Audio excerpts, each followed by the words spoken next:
Hi, I'm Jenna, and on today's training segment, we are going to talk about hand feeding. Hand feeding has multiple benefits and can be beneficial to your household in many ways. If you have recently adopted a dog, I highly recommend hand feeding for the first 6 months. That helps establish a bond and relationship within the family for the new dog. If you have a multiple dog household, it helps set structure and boundaries using a vital resource. If you have a puppy or a dog of any age that has challenges with bite inhibition or impulse control, those things are actively worked every single time you're hand feeding. Hand feeding is great for helping to prevent resource guarding, especially with food, which is a very common challenge that a lot of my clients face.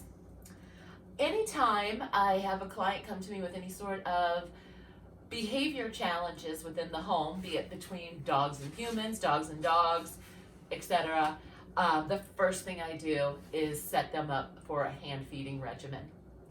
And hand feeding itself is really very simple. It is exactly what it says. Right now, this is just my decoy bowl, but normally what I would suggest is get your dog's food ready and portion it out, whatever it is, and you're going to offer it to them just like out of your hand.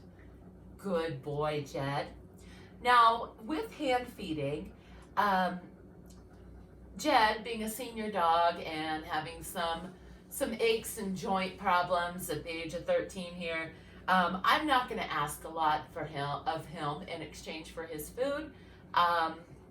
He's kind of earned that status there. However, his younger sister, who's not participating tonight, I would ask a behavior from her in exchange for the food.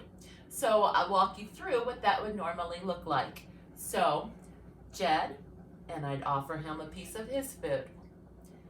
Then I'd go to Cassidy and I would ask her for a sit or a hand target, some sort of behavior. It doesn't have to be anything elaborate, just that she's working in exchange for that food, and then I'd offer her the food. And then I'd go back to Jed and offer Jed. And then I'd go back to Cassidy and the same thing over again. Ask for behavior and offer her food. Back and forth. And if you have more than 2 dogs, same thing. Go down the line. And what you're doing there is setting structure, setting boundaries, and using a vital resource. If you are interested in learning more about hand feeding and how to incorporate that into your household, feel free to contact the office, or you can contact me directly at jenna@haveanicedog.org. And I am more than happy to talk to you about the specifics of your family dynamic and how we could make this work even more advantageous for your particular situation. And I do have a couple handouts that could be helpful in walking you through that as you're actually sitting down or standing up with your dog to start the hand feeding.